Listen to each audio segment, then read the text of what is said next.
I checked my phone and noticed I had 13 missed calls, all from my mother-in-law, Martha. Not again. While thinking about this, my phone vibrated once more. I answered, "Hello." Martha sounded angry. "Excuse me. Wasn't the allowance for this month supposed to be $3,000? It's overdue? Excuse me. I told you to send the allowance. This month's payment hasn't been deposited yet." Martha ranted, ignoring my situation and only thinking about what she wanted. I was fed up with her. Even in this situation, she doesn't think about what she says and does, right? I have no choice but to go for my last option. I gathered my thoughts and told my phone, "Your son has passed away, so I can't send an allowance anymore. I'm Jennifer Smith, 32 years old, a busy woman working at a major financial firm and a housewife.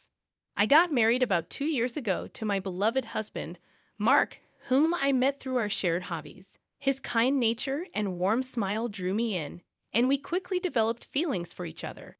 After a year of dating, we got engaged, both convinced that we were the best for each other.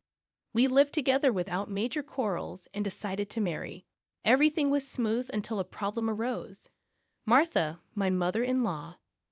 My father-in-law passed away a few years ago, leaving Martha as Mark's only family. The trouble began when I first visited her before our wedding. "Nice to meet you." Martha clearly showed displeasure. "So, you're Mark's fiancé?" "Yes, I'm Jennifer Miller." "You're a rather plain girl. I wonder what Mark sees in you, huh?" I couldn't tell if she was joking or serious. Having such words from my loved one's mother shocked me. Observing my distress, Mark scowled at Martha. "Hey, Mom, what's with the sudden harsh words? How can you say such things about the person I chose?" "No, Mark, I'm just trying to pick a suitable woman for you." "Pick? I'm the one who chose her. You have no right to interfere. Don't say it in such a cold way. I'm just telling the truth because I care about you. If you were really thinking of me, you'd simply support us. Why can't you understand such a simple thing?" An argument unfolded between mother and son right before my eyes, making the air heavy. As it was my first meeting with Martha, I wasn't in a position to intervene. Despite the lingering awkwardness, we eventually conveyed our intent to marry. As we were leaving, Martha called out to Mark, sounding somewhat disgruntled. "Mark, can I have a word? You're going to keep that promise after you get married, right?" "What promise?" "You know about the allowance." "Ah, that. Yes, I'll be sure to take care of that. Can we not discuss it here, please?" "Well, I was just asking." The tension between my husband and his mother persisted, and discomfort hung thick in the air. In the car on the way home, I questioned Mark about the conversation he had with his mom as we were leaving. "Hey, Mark, about the talk you had with your mom." "Yeah, I should have told you about it, Jennifer. I heard something about an allowance. After my dad passed away, I've been sending money to my mom every month." "How much?" $2,000. "What? $2,000? I couldn't help but raise my voice in surprise. He sighed deeply and began to explain slowly. "Actually, my mom has a debt. She lost a lot of money at a casino a long time ago, and she's still paying it off. Her health isn't great these days, so she spends a lot of time at home. But she still needs money to live, right? But $2,000, isn't that a bit too much? If I try to lower the amount, she keeps calling me over and over. And no matter what, a mother is still a mother. I worry about her living alone." "I see. Mark is really devoted to his mother, but that makes sense. Since his father passed away, Martha has been the only family he has left. Regardless of her character, she's still his beloved mother. At that time, I only saw my husband as a kind person. 2 months after our wedding, during my lunch break one day, I got a call on my smartphone. The call was from Martha. When I answered with a hello, Martha began to speak cheerfully. "Jennifer, long time no see. Can we chat for a bit?" "Yes, what can I do for you?" "Well, I was hoping you could start sending me money." "Excuse me?" I was so taken aback, I couldn't find words to respond. However, Martha seemed excited to continue the conversation. "You mentioned before that you're working for a financial company, right?" That means you have a good salary, doesn't it? Well, not exactly. What, you're lying to avoid giving me money? That's not what I mean. Then what is it? But Martha, you're still receiving financial support from Mark, aren't you? To my question, Martha responded defiantly. So what? Jennifer sternly expressed her feelings. Martha, getting $2,000 monthly support is a big deal.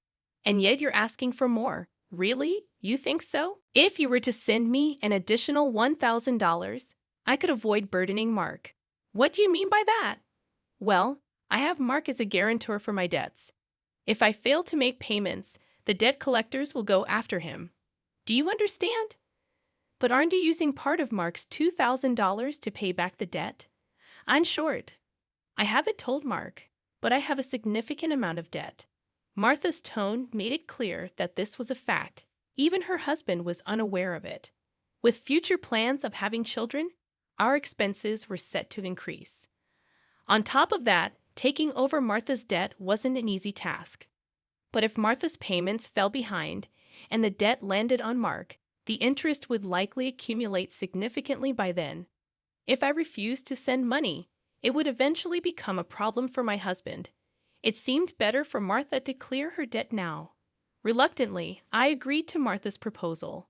All right, I'll start sending you money. Really? Good God, Jennifer. I knew you would say that. The total, with Mark's contribution, will be $3,000. But this means you can pay off your debt, right? Yes, of course. I should be able to pay it all off in about a year. You promise, right? You'll make sure to pay off all your debts? I get it. So I'll be expecting it from this month onwards. Martha ended the call abruptly. The combination of physical exhaustion from work and this emotional burden only added to my stress. $1,000 a month, that's going to be rough, but it's also to prevent future problems for us. After all, if Martha can't make a living, it will upset Mark as well. That night, I promptly reported the matter to my husband. He told me I didn't have to do this, but I had already given my word to Martha, and it was a decision made for our future well-being. Mark expressed his gratitude and understanding, wearing a sorry expression throughout. Time passed, and 2 years have gone by. The financial support we initially thought would last a year is still ongoing, and even now, we're sending $3,000 every month to Martha. Moreover, about 2 months ago, Mark fell ill and hasn't been able to work. He's on sick leave, receiving disability benefits, but it's much less than his previous salary. Last month, I managed to transfer $3,000 to Martha from my savings, but if this situation continues, it will be very challenging. Shockingly, Martha has not visited her sick son even once. Despite informing her about his hospitalization, she doesn't show up and only contacts me to ask, "You're still sending the money, right?" I was furious and decided to talk to Mark about it. Mark, listen. Isn't it wrong that Martha is only concerned about money despite your condition? We need to seriously consider what to do moving forward. Yeah, I've been thinking the same thing. I don't want to put more strain on you, Jennifer. This month, too, she's bombarding me with calls and messages, asking if we've sent the money yet. Can you believe it? How could she focus solely on money when her son is unwell? Mark expressed his frustration at his mother, his face showing signs of weariness.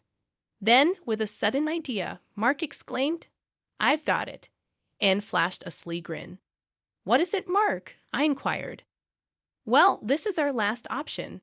I've thought of something unconventional." "Yeah, for my mom." "What?" Mark proposed a plan beyond my imagination. While it might be considered inappropriate, it appeared to be the only way to get Martha to comprehend. A few weeks later, Mark was discharged from the hospital. Since Martha hadn't responded to any of our messages, we didn't inform her about Mark's release. In the past 2 weeks, Martha had persistently demanded the money. While Mark and I were enjoying a cup of tea, a message popped up on my phone. Upon checking, I saw 13 missed calls from Martha again. As expected, my phone vibrated once more. It was another call from Martha. "Hello," I responded, activating the speaker microphone so that Mark could also listen. Martha immediately started shouting. Listen, where's the $3,000 for this month? Excuse me, that's right. The money for this month hasn't been transferred yet. Do you realize Mark is now? I began, but Martha cut me off, saying, I don't care if he's in the hospital or whatever. It's none of my business. You're working at a good place, right? You must have plenty of savings. Hurry up and transfer it here. Martha was yelling angrily. Eventually, she said something unbelievable. Listen, since you married Mark, if he can't pay, you have to pay me. Understand? If you refuse, I'll make you the guarantor. Got it? At that moment, something inside me snapped. She was openly expressing her demands without considering our situation at all. I had reached my breaking point with her. I had no choice but to resort to the last option. I firmly declared into my smartphone, Mark has passed away. I can't send you any more money. At these words, Martha blurted out a baffled what? This was the final step that my husband suggested, to lie to Martha about Mark's death and observe her reaction. If she showed any sign of sadness, reflected on her behavior, and apologized, we would continue to support her financially. But if she didn't reflect and demanded money, we would sever ties completely. Deep down, I believed that even someone like Martha would deeply reflect on her actions if she were told that her own son had died. But in the very next moment, Martha burst into loud laughter. Yay, what's so funny? I asked. Well, isn't it obvious? If Mark is dead, that means his inheritance will be distributed to me too. Excuse me.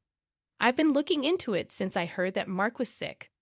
Listen here, 2/3 of Mark's assets are yours, but 1/3 is mine. I was at a loss for words. I never thought that when she first heard that her son was sick, she wouldn't look into treatment, but into how the inheritance would be divided. My anger surpassed. I was simply dumbfounded. My husband seemed to feel the same way, and as our eyes met, he slowly nodded. This was the signal to continue with the plan. Once again, I spoke firmly to Martha. Martha, did you hear what I said? Mark is dead. I heard, and what about it? Aren't you sad your own son passed away before you? You just make sure to send me some. I won't let you get away with not doing it. With a click, the phone line was cut off, and a dial tone echoed. I glanced at my husband and saw that he was shaking, his face red with anger. Mark, are you okay? I asked. As I asked, my husband looked into my eyes and said, I'm cutting ties with her. She'll likely come here eventually, demanding money. Let's wait until then, okay? But are you really okay with this, cutting off ties just like that? I inquired. Yeah, I have no regrets. After that call, she's no mother.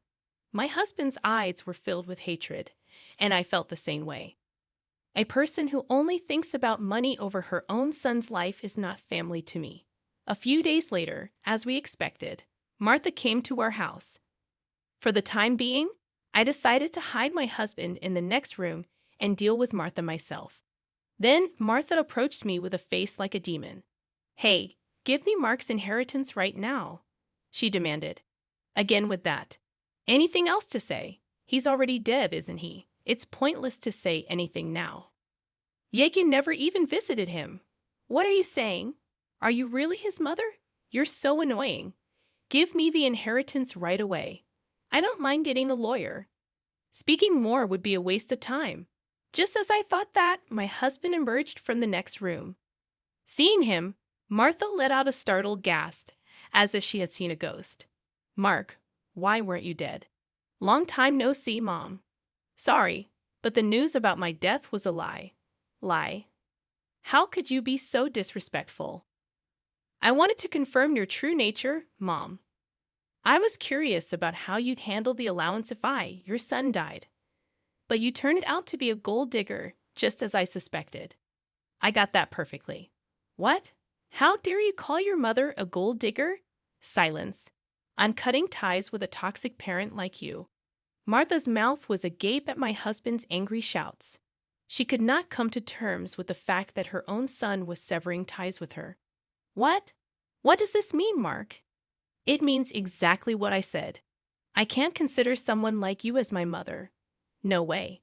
Then what about the allowance? Do you really think I would? You're on your own with the debts. We're moving. Wait, please. If you do that, what about my living expenses? With tears in her eyes, Martha reached out to my husband. He forcefully shook off her hand, looked at her coldly, and said, I don't care about your living expenses. You have been living off us without even a single apology.